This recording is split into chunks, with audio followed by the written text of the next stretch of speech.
Shalom, saudara, kita bertemu lagi dalam program Tanya Jawab Alkitab di channel GPBC Jakarta. Terima kasih saudara telah mendukung program ini, telah menyaksikan, mempelajari, dan menyampaikan kembali video tayangan ini.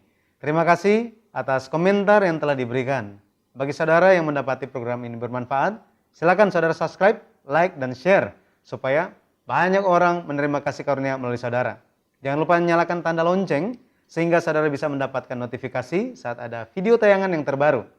Bersama saya, Pendeta Yunduhi, Dokter Ministry, yang akan menjadi narasumber kita hari ini. Shalom Pendeta. Shalom. Keadaannya gimana hari ini? Baik, puji Tuhan. Luar biasa. Pendeta, episode hari ini masih membahas tentang pertanyaan yang telah masuk ke dalam episode sebelumnya. Yang pertama, dari akun Maria dan Yoel. Shalom Pak Pendeta, saya mau tanya. Jika ada orang sakit yang bukannya ke dokter tapi pergi ke orang pintar, ini semacam dukun gitu ya. Dukunnya hanya pijat lalu disuruh minum ramuan yang dibuatnya. Dan ada juga yang berkata bahwa mereka sakit karena guna-guna. Ini disihir gitu ya, atau disantet dari seseorang yang tidak menyukainya. Bagaimana sikap orang Kristen tentang hal ini? Mohon penjelasannya. Terima kasih. Di dalam Alkitab dikatakan mengenai hal ini bahwa seorang pemantera ataupun seorang yang bertanya kepada arwah atau kepada roh prama atau yang meminta petunjuk kepada orang-orang mati. Seperti Ulangan 18 ayat 11. Maka ketika sakit, jangan pergi ke orang yang menggunakan sihir karena tindakan tersebut adalah dosa di hadapan Tuhan. Ketika kita sakit, berdoalah pada Tuhan dan pergilah ke dokter untuk memeriksakannya. Ya. Tetapi jangan sampai juga hanya mengandalkan dokter lalu melupakan Tuhan. Karena Raja Asa melakukan hal tersebut, dia tidak menyadari penyakit ketidakpercayaan yang ada di dalam dirinya dan bersandar pada tabib-tabib. Akhirnya apa? Akhirnya dia mati karena tidak mencari Tuhan dan bertobat atas ketidakpercayaannya. Nah, Pendeta, jika misalnya ini pertanyaan lanjutannya, jika orang Kristen pergi ke suatu tempat misalnya untuk makan, kemudian setelah makan ternyata makanan tersebut sudah lebih dahulu dipersembahkan kepada berhala. Ini bagaimana pendapat Pendeta tentang hal ini? Ya, saudara, makanan yang dijual di pasar kita tidak tahu bahan-bahannya dan segala macamnya itu telah diapakan ya. Betul. Sebelum dijual bisa saja itu makanan yang sudah dipersembahkan kepada berhala. Maka tentang kasus seperti demikian, Paulus berkata seperti ini ya. Seperti ini. 1 Korintus 10 ayat 25. Coba lihat. Kamu boleh makan segala sesuatu yang dijual di pasar daging tanpa mengadakan pemeriksaan karena keberatan-keberatan hati nurani. Nah, hati nurani, kata hati nurani di sini menunjuk pada hati nurani dirinya yang memakan. Nah, kenapa dikatakan seperti di ayat tersebut? Nah, karena bumi dan segala hal yang ada di dalamnya itu milik siapa? Itu bukanlah milik manusia, tetapi semuanya adalah milik Tuhan. Ya, selanjutnya coba ayat 26. Ayat 26. Karena bumi serta segala isinya adalah milik Tuhan. Ya, misalnya saudara diundang oleh seseorang, lalu dihidangkan makanan. Apa yang harus dilakukan? Disuruh makan saja, tanpa tanya-tanya, tanpa merasa berada di hati nurani. Yaitu tinggal nikmati saja tanpa tanya asal-usulnya. Ya, jadi coba kita baca ya, ayat 27 selanjutnya. Kalau kamu diundang makan oleh seorang yang tidak percaya, dan undangan itu kamu terima, makanlah apa saja yang dihidangkan kepadamu, tanpa mengadakan pemeriksaan karena keberatan-keberatan hati nurani. Ya, lalu jika ada yang bertanya kepada saudara, di samping saudara seperti ini, misalnya, oh Pak, meskipun ini adalah korban yang telah dipersembahkan ke berhala, coba saja makan, karena ini sangat enak ya. Nah, kalau kasusnya seperti itu bagaimana? Apakah tetap makan saja tanpa peduli? Ini dikatakan di ayat 28, coba. Ayat 28, tetapi kalau seorang berkata kepadamu, itu persembahan berhala, janganlah engkau makannya. Oleh karena dia yang mengatakan hal itu kepadamu, dan karena keberatan-keberatan hati nurani. Maksudnya intinya, Janganlah hanya mementingkan kebebasan diri sendiri, melainkan harus memikirkan orang lain dengan kasih. Nah, di ayat tersebut, bagaimana dengan orang yang beritahu saudara bahwa itu adalah persembahan berhala? Ya, ia berpikir bahwa makanan persembahan berhala sama dengan penyembahan berhala, menyembah berhala ya. Nah, dengan kata lain, hati nurani di ayat tersebut menuju pada hati nurani orang lain. Ini nanti bisa baca juga sebagai referensi Roma 15:1. Nah, saudara, sebenarnya hati nurani diri kita ya bisa saja benar-benar tidak akan dipengaruhi oleh apapun. Tapi masalahnya adalah hati nurani orang lain. Orang lain ya? Ya. Dan tidak boleh sampai dihakimi oleh keberatan hati nurani orang lain. Di ayat 29 juga baca lagi. Ayat 29. Yang aku maksudkan dengan keberatan-keberatan bukanlah keberatan-keberatan hati nuranimu sendiri, tetapi keberatan-keberatan hati nurani orang lain itu. Mungkin ada orang yang berkata, mengapa kebebasanku harus ditentukan oleh keberatan-keberatan hati nurani orang lain?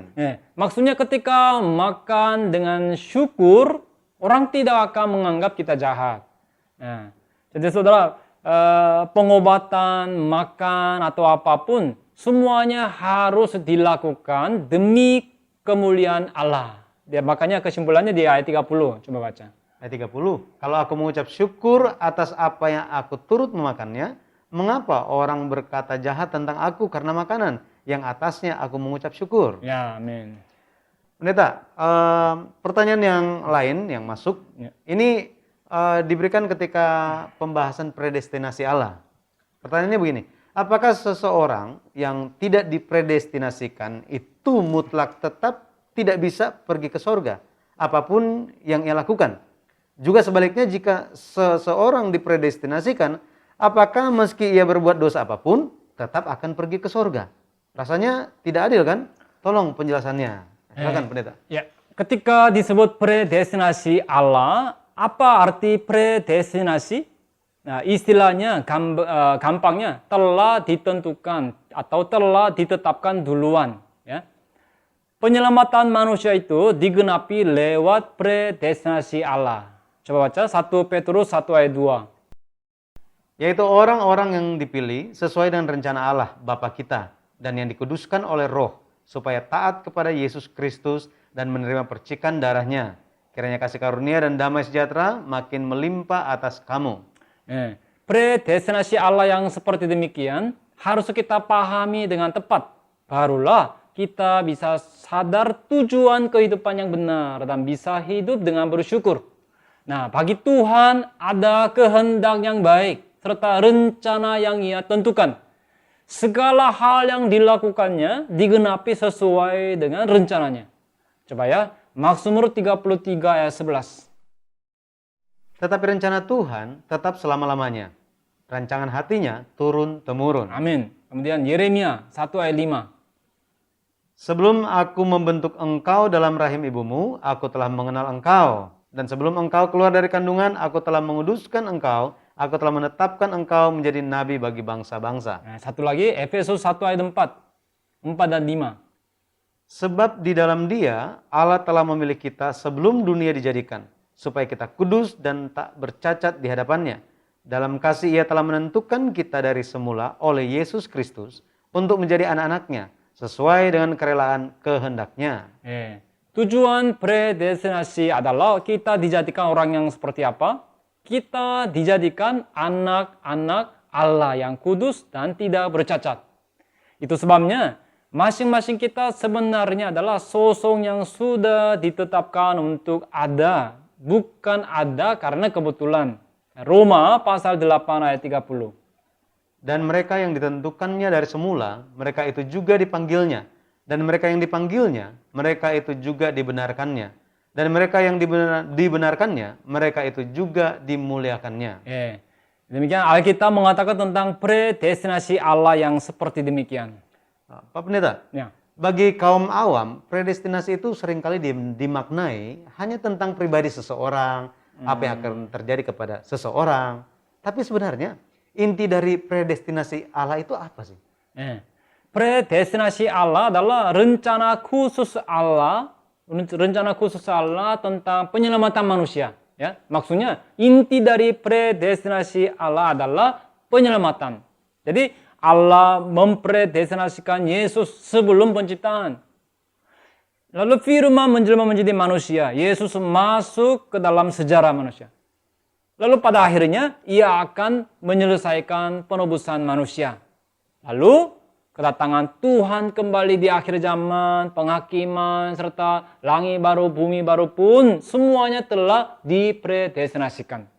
Tadi dikatakan bahwa inti dari predestinasi itu penyelamatan kan? Ya. Predestinasi Allah untuk penyelamatan itu seperti apa? Itu bukanlah teori, bukan tahyul, melainkan kenyataan. Kenapa masing-masing kita lahir di bumi ini sebagai manusia dan sekarang sedang hidup? Ada sebuah hal yang benar-benar harus kita pikirkan. Itu adalah tentang apakah diri kita duluan memilih Allah? Alkitab berkata bahwa Allah lah yang memilih kita. Ya, coba lihat ya, Yohanes 15 ayat 16. Bukan kamu yang memilih aku, tetapi akulah yang memilih kamu. Ya, amin. Sampai di sini ya. Bukan kamu yang memilih, tetapi akulah yang memilih kamu. Nah, sebelum penciptaan, Allah telah memilih kita. Memilih di mana? Di dalam Yesus Kristus. Dan sesuai dengan kehendak yang berkenan kepadanya, Ia telah membuat kita menjadi anak-anak Allah. Jadi, predestinasi pemeliharaan kita itu bersifat kekal dan sejati. Ya, ketika kita mempercaya hal ini, barulah tujuan kita apa adanya sebagai manusia itu menjadi jelas. Pendeta, mungkin jika ada yang mendengar penjelasan seperti itu dan berpikir bahwa predestinasi Allah itu seperti takdir atau nasib ya. Nah, apakah benar untuk berpikir seperti demikian? Bukan. Predestinasi yang disebut di Alkitab bukan seperti itu. Jemaat kudus adalah orang-orang yang percaya kedaulatan Allah kan? Amin. Amin. Nah, yaitu orang-orang yang percaya bahwa yang mustahil menjadi mungkin dengan kasih karunia Allah. Cuman saya sedang tekankan penyelamatan manusia itu sepenuhnya terjadi karena predestinasi. Nah, bagi jemaat kudus yang sejati, predestinasi itu haruslah menjadi pengakuan iman masing-masing kita. Amin. Dengan kata lain, bagaimana kita harus memahami predestinasi atau penyelamatan? Kita harus menerima predestinasi sebagai kebenaran yang penuh keharuan dengan iman ya. Kita harus menerimanya. Coba ya kita baca Efesus 2 ayat 8 sampai 9. Sebab karena kasih karunia kamu diselamatkan oleh iman. Itu bukan hasil usahamu, tetapi pemberian Allah. Itu bukan hasil pekerjaanmu. Jangan ada orang yang memegahkan diri. Amin. Satu lagi. Roma 11 ayat 15. Roma 11 ayat 15. Sebab jika penolakan mereka berarti perdamaian bagi dunia, dapatkah penerimaan mereka mempunyai arti lain daripada hidup dari antara orang mati? Lalu Matius 22 ayat 14. Sebab banyak yang dipanggil, tetapi sedikit yang dipilih. Ya, kemudian Kisah Para Rasul 13 ayat 48. Mendengar itu, bergembiralah semua orang yang tidak mengenal Allah, dan mereka memuliakan firman Tuhan. Dan semua orang yang ditentukan Allah untuk hidup yang kekal menjadi percaya. Amin. Ya, kalau lihat ayat demikian, disebut tentang orang-orang yang dipilih. Ya, mereka adalah orang-orang yang tersisa, remnant, serta orang-orang yang ditetapkan untuk menerima hidup kekal. Kalau begitu, maksudnya ada juga yang orang-orang yang tidak dipilih dan yang akan dibuang. Nah, sekarang saya terus tekankan fakta bahwa predestinasi atau keselamatan kita bukannya terjadi dengan kekuatan diri kita. Itu merupakan kedaulatan Allah yang membelas kasihani kita. Satu lagi, Roma 9 ayat 16. Jadi hal itu tidak tergantung pada kehendak orang atau usaha orang, tetapi kepada kemurahan hati Allah. Nah, itu sebabnya kita harus percaya kemenangan karena kasih khusus salib. Tuhan Allah mempredestinasikan kita sebelum penciptaan. Sekarang pun Tuhan Allah sedang bekerja untuk kita sebagai Allah Bapa, Allah Anak, dan Allah Roh Kudus. Di Roma 8 ayat 29. Kalau baca ini terjemahan langsungnya begini. Ada ungkapan orang-orang yang telah dia kenal sebelumnya. Orang-orang yang telah dia huruf besar dia kenal sebelumnya. Allah kenal sebelumnya. Semoga saudara-saudara semua termasuk ke dalam orang-orang yang telah Allah kenal sebelumnya. Nah, jadi semoga pada saudara semua terjadi pekerjaan mujizat yang mana saudara mewujudkan rupa yang sejati dari anak-anak Allah. Allah telah kenal sebelumnya dan menentukannya. Inilah predestinasi secara teologis. Tapi orang-orang Yahudi percaya predestinasinya secara kaku. Maka mereka sampai berpikir begini. Oh, kami adalah orang-orang yang ada di dalam keselamatan yang telah dipredestinasikan. Dan orang-orang bangsa lain semuanya adalah bahan bakar neraka. Nah, ini adalah teori predestinasi yang salah, yang tidak sesuai kehendak Allah. Alasan orang kulit putih memperdagangkan dan memperbudak orang kulit hitam pun karena ini. Tapi Yesus hendak menyelamatkan bahkan nyawa dari pemungut cukai atau pelacur-pelacur. Orang-orang berdosa seperti demikian adalah orang-orang yang telah dikenalnya sejak sebelumnya. Apakah meskipun orang-orang berbuat dosa, asal mereka dipredestinasikan, maka mereka akan ke surga? Sebaliknya, apakah orang-orang yang berusaha untuk diselamatkan tetapi tidak dipredestinasikan, maka akan ke neraka? Jika jadinya begitu, buat apa disuruh-suruh untuk percaya? Ya kan? Pendeta, kalau begitu, seperti apa teori predestinasi yang dikatakan di Alkitab? Nah, umat Israel yang ada di dalam predestinasi menjadi sombong. Kalau lihat fakta ini, coba kita pikirkan lagi. Jadi Tuhan mempredestinasikan apa? Kita harus memahami hal tersebut dengan baik. Barulah kita tidak akan salah paham tentang predestinasi. Orang yang dipredestinasikan akan diselamatkan sesuai dengan predestinasi Allah. Inilah kehendak Allah. Nah, saudara, Alkitab adalah dokumen kontrak yang dipakai sebagai sarana untuk menghidupkan nyawa. Alkitab bukanlah kitab yang digunakan untuk melukai orang lain dan menghakimi orang lain.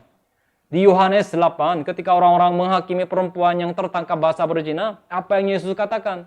Coba ya, ini dulu baca dulu. Yohanes 8 ayat 7.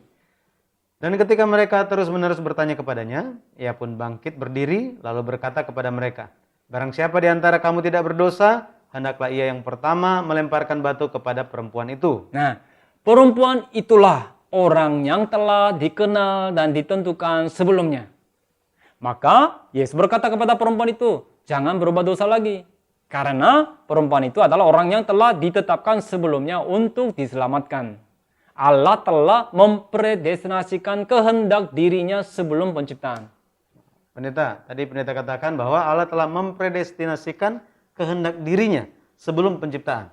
Nah, mungkin yang menjadi pertanyaan, kehendak apa yang telah dipredestinasikan oleh Allah? Nah, kehendak Allah tersebut itulah Yesus Kristus. Nah, Efesus 1 ayat 5. Coba baca. Dalam kasih ia telah menentukan kita dari semula oleh Yesus Kristus untuk menjadi anak-anaknya sesuai dengan kerelaan kehendaknya. Ya, kita berada di dalam mana? Di dalam Yesus Kristus yang telah dipredestinasikan. Ayat selanjutnya, ayat 9. Efesus 1 ayat 9. Sebab ia telah menyatakan rahasia kehendaknya kepada kita sesuai dengan rencana kerelaannya, yaitu rencana kerelaan yang dari semula telah ditetapkannya di dalam Kristus. Amin. Kemudian Efesus 3 ayat 11. Efesus 3 ayat 11. Sesuai dengan maksud abadi yang telah dilaksanakannya dalam Kristus Yesus Tuhan kita. Nah sekarang pertanyaannya saya tanya ya, siapa yang Allah predestinasikan? Yesus Kristus. Yesus Kristus itu adalah rahasia Allah.